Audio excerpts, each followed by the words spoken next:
Buen día y bienvenidos a Life una vez más. El día de hoy me encontraron pesando un reactivo de alta pureza para un preparado, porque la vida no te da tregua. Matías, ¿ya está el bizcochuelo? No, ¿cómo va a estar si recién estoy pesando la harina? El día de hoy vamos a hablar de reacciones químicas y de metabolismo, que es el conjunto de todas las reacciones químicas que se dan en un ser vivo. Es otra de las propiedades que tenemos todos los seres vivos. Una reacción química es cuando una o varias sustancias que tienen enlaces químicos, por algún motivo los intercambian, hacen algún cambio en sus uniones químicas entre los átomos que forman esas sustancias. Un ejemplo es cuando uno tiene, por ejemplo, un vaso con agua pura, H2O, y entra en contacto con el dióxido de carbono, el CO2, que se encuentra en la atmósfera. Ese encuentro entre el agua y el dióxido de carbono hace que se rearreglen sus enlaces y se forme el ácido carbónico, que tiene una fórmula molecular que es H2CO3. En esa reacción química, el agua y el dióxido de carbono van a actuar como reactivos, mientras que el ácido carbónico va a ser el producto. Se le dice reactivos a las sustancias químicas de partida, las que uno pone en el frasco para hacer reaccionar, y a los productos a lo que da como resultado la reacción. Ahora bien, justamente esa es una reacción bastante particular, porque el ácido carbónico también puede descomponerse, puede separarse en agua y dióxido de carbono. O sea, es una reacción química que puede ocurrir a la ida y a la vuelta, digamos, puede ir en los dos sentidos. No todas las reacciones químicas les pasa eso, pero algunas sí pueden pasar eso. Otra reacción química, donde también está involucrado el ácido carbónico, es que cuando lo ponemos en agua, ese ácido carbónico puede descomponerse también, liberando protones, que sería un hidrógeno con una carga positiva. Un hidrógeno que perdió un electrón es un protón. Es otra de las reacciones en las que puede estar involucrado el mismo compuesto. Las reacciones que ocurren dentro de los seres vivos las vamos a dividir en dos grandes grupos, que van a ser las reacciones de síntesis y las reacciones de degradación. En las reacciones de síntesis, lo que pasa es que a partir de moléculas pequeñas y con el agregado de energía, se van a formar moléculas más grandes y moléculas más complejas. Mientras que en las reacciones de degradación se parte de reacciones más grandes, de moléculas más grandes y complejas, que se rompen de alguna manera, se oxidan o algo les pasa, que hace que se achiquen, que se pongan más pequeñas, que se conviertan en moléculas más simples, ¿sí? Y que al mismo tiempo liberen energía. El conjunto de todas las reacciones de síntesis que ocurren en un organismo lo llamamos anabolismo. Y son todas reacciones químicas que son endergónicas, es decir, que requieren una fuente de energía. Ejemplos de esto es cuando, por ejemplo, las plantas toman energía del sol para producir glucosa y oxígeno a base de dióxido de carbono y agua, o cuando, por ejemplo, las mismas plantas a partir de glucosa y fructosa hacen sacarosa.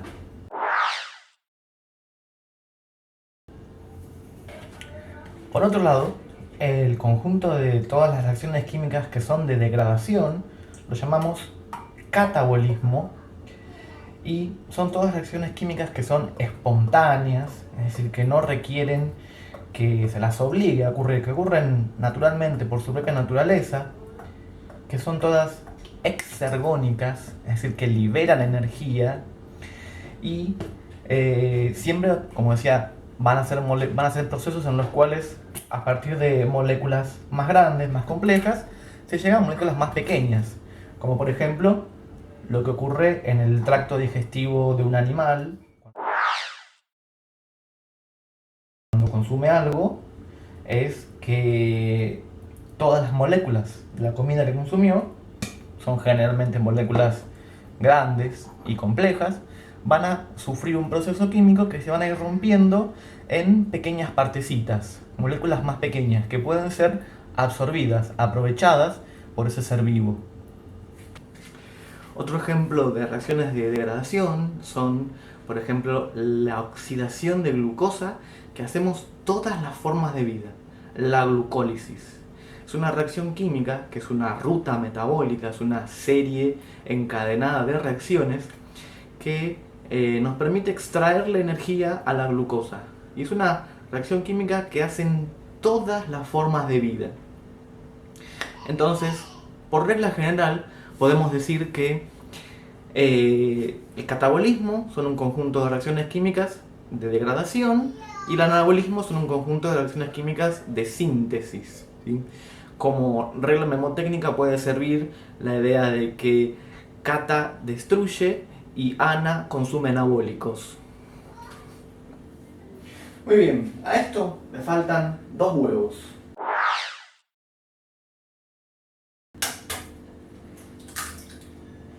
Y si te pones a pensar, con el agregado de los 2 huevos,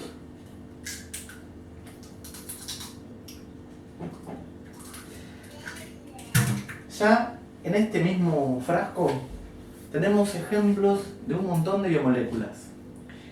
Tiene azúcar, que es un carbohidrato, tiene lípidos, porque tiene aceite. Dentro del huevo hay una enorme cantidad de proteínas, y tanto en las 2 yemas, que son cada una célula, como en las células de los gajitos de mandarina, hay moléculas que son ácidos nucleicos, hay ADN y ARN. O sea, acá dentro están ejemplos de los 4 grupos principales de biomoléculas que tienen los seres vivos. Incluso si uno se pone a pensar, la mandarina tiene un altísimo componente de agua, que es una de las moléculas más abundantes, es la molécula más abundante y la más importante para toda forma de vida. Ahora, esto así no es un bizcochuelo, y no puede serlo, porque a nadie le gusta que su bizcochuelo encontrar un pedazo de cáscara de mandarina así entero, no funciona así el bizcochuelo. Para que quede bien hay que procesarlo, o sea, hay que pasarlo por la mini pimer. Eso es comparable a lo que ocurre en el tracto digestivo de un ser vivo, de un animal como nosotros, ¿sí? Lo que vamos a hacerle a esto es procesarlo, pasarlo por la mini pimer, que no podamos ya distinguir nada, que todas las componentes que tiene se rompan en partes muy pequeñas, ¿sí? De tal manera que quede todo casi homogéneo, ¿sí? En el tracto digestivo de un ser vivo, lo que sucede con esas biomoléculas es un proceso que se llama hidrólisis, ¿sí? La hidrólisis es una reacción química que hacen todas las biomoléculas y que implica que se rompan moléculas más grandes, que llamamos generalmente polímeros, ¿sí? Salvo el caso de los lípidos, que es una excepción, pero bueno, la biología está llena de excepciones.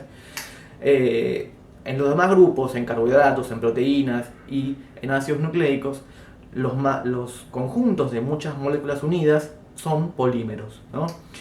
La hidrólisis entonces toma esos polímeros, los fragmenta en sus partes más pequeñas, que se llaman monómeros, ¿sí? En el caso de carbohidratos, los polímeros son polisacáridos, como puede ser por ejemplo el almidón, que en realidad el almidón es una mezcla de 2 polisacáridos, pero bueno, podemos considerarlo como un polisacárido, ¿no? Un ejemplo de polisacárido. En el tracto digestivo de animales, ese almidón se rompe en sus monómeros, que son monosacáridos. Para el caso del almidón, la glucosa. Las proteínas del huevo se van a romper por la hidrólisis y van a dar resultado aminoácidos. Los ácidos nucleicos que hay pocos, ¿no? Hay pocos, pero hay. También se van a romper y van a dar como resultado nucleótidos, fosfatos, pentosas, ¿sí? Bases nitrogenadas, todo eso va a salir de ahí. Y en el caso de los lípidos, en el caso del aceite, la hidrólisis va a hacer que se parta, que dé por un lado ácidos grasos y glicerol. Entonces, en ese sentido es comparable, ¿no? Ahora bien, lo que es sumamente importante a tener en cuenta es que cuando tenemos un proceso metabólico que tiene que ser procesado, así como la medicina, y tiene que tiene que ocurrirle un montón de reacciones químicas a eso, y bueno, entonces lo más gracioso es que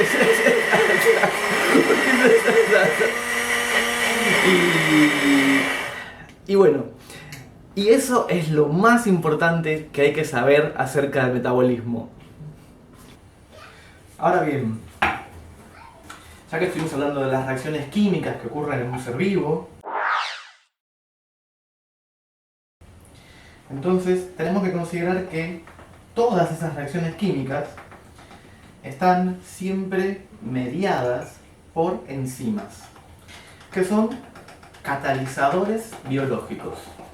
Son moléculas que son principalmente proteínas y lo que hacen es acelerar los procesos químicos de tal manera que pueden ocurrir dentro del tiempo de vida de un organismo. Porque imagínense que si todos los procesos que son de catabolismo, de degradación, son espontáneos, y entre ellos, por ejemplo, la hidrólisis es un proceso de catabolismo, es un proceso espontáneo, que libera energía, que ocurre sin que se lo fuerce, uno podría decir, bueno, entonces la celulosa es un polímero, es un polisacárido, podría tranquilamente hidrolizarse por su cuenta en el tracto digestivo de un animal y ofrecerle a ese animal glucosa.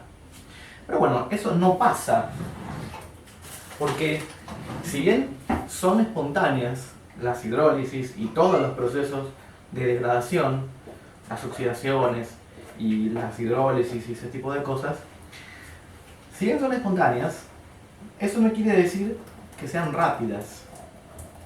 Entonces, para acelerar esos procesos, los seres vivos tenemos enzimas.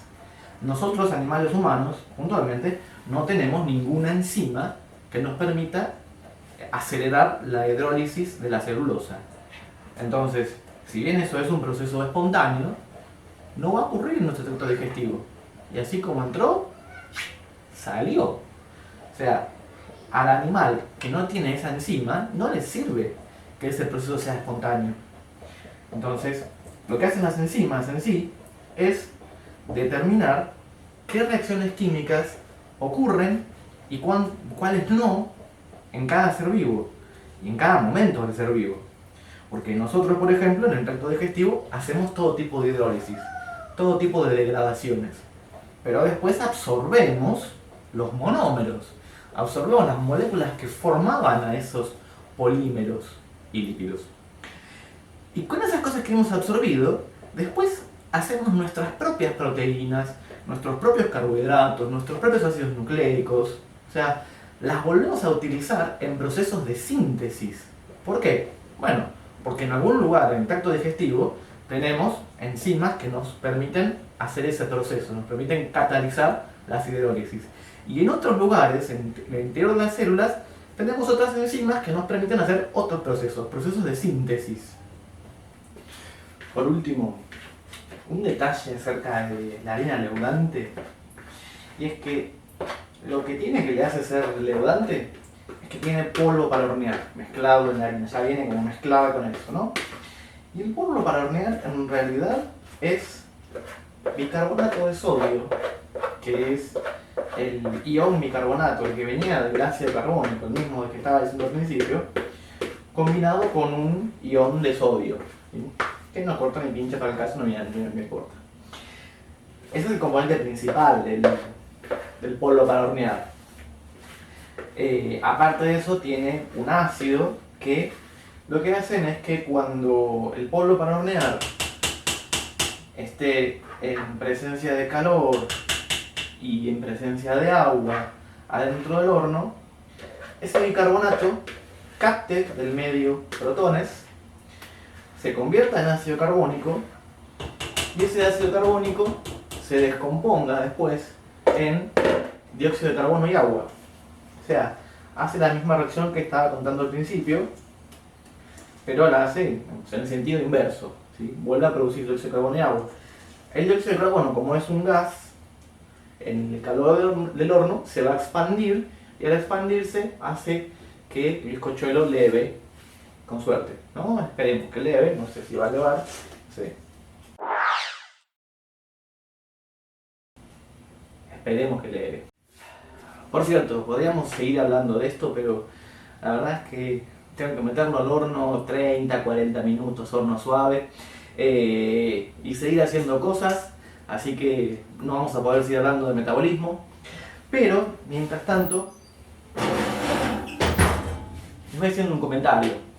Una de las maneras más fáciles de saber si lo que uno está comiendo es medianamente saludable es fijarse qué cantidad de colores tiene eso que vos estás comiendo. Obviamente, sin considerar el colorante de comida, ¿no? Entonces me pregunto, piensen en su comida favorita y díganme cuántos colores distintos tiene. Suscríbanse, pongan like, comenten y hasta la próxima.